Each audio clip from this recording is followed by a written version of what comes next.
ഇപ്പോൾ ആലുവ അല്ല ആലുവായി സ്റ്റേഷനിലാണ്. ആലുവയിൽ വരുമ്പോൾ എപ്പോഴും പറഞ്ഞ ഒരു AC വെയിറ്റിംഗ് ഹോളാണിത്. നല്ല സർവീസാണ് കേട്ടോ. സമയം വന്നിട്ട് 11 മണി. ഇപ്പോൾ 11 മണിക്കുള്ള ആലുവ സ്റ്റേഷൻ്റെ പുറം ഭാഗം ഇങ്ങനെ ഇരിക്കും. ആലുവ സ്റ്റേഷൻ ജസ്റ്റ് പുറത്തിറങ്ങുമ്പോൾ ഈ ഒരു ഏരിയ ഇതിങ്ങനെ നടന്ന് ഇത്തിരി ഫുള്ള് കടകളാണ് ഈ സൈഡ് ഫുള്ള്.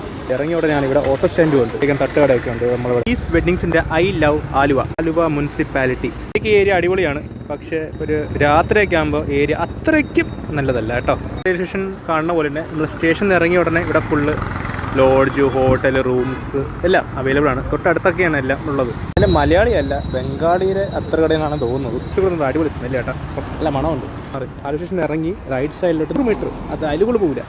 നമ്മളെ KSRTC bus stand, Aluva bus stand. ബസ്സൊക്കെ ഒതുക്കിയിട്ടുണ്ട്. മണി 11 ആയതുകൊണ്ട് ഇനി ഇവിടെ ട്രിപ്പ് വലുതായിട്ട് കാണില്ല. പക്ഷേ ആലുവ ബസ് സ്റ്റാൻഡ് ജസ്റ്റ് ഇവിടെ വണ്ടിയൊക്കെ നിർത്തുന്ന സ്ഥലത്ത് ആൾക്കാർ കിടക്കുന്ന കാണപ്പെട്ടു. ആലുവയിലെ ലോക്കൽ സ്ട്രീറ്റ് ഇങ്ങനെ ഇരിക്കും രാത്രി. ഞാൻ തൊട്ട് പുറത്താണ് നമ്മളെ മീനാക്ഷി ലോട്ടറീസ്. ഇറങ്ങുമ്പോൾ തന്നെ ഇവിടെ നമ്മളെ ഫെഡറൽ ബാങ്കിൻ്റെ ATM ഉണ്ട്.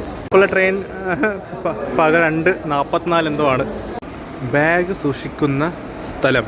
ഇനി ഇവിടെ ക്ലോക്ക് റൂം പോയി സാധനമൊക്കെ വെച്ചിട്ട് കുറച്ച് നടന്ന് കറങ്ങിയിട്ടൊക്കെ ഒരു രൂപ. അടുത്ത വീഡിയോ കാണാം. അപ്പോൾ ടാറ്റാ, ബൈ ബൈ.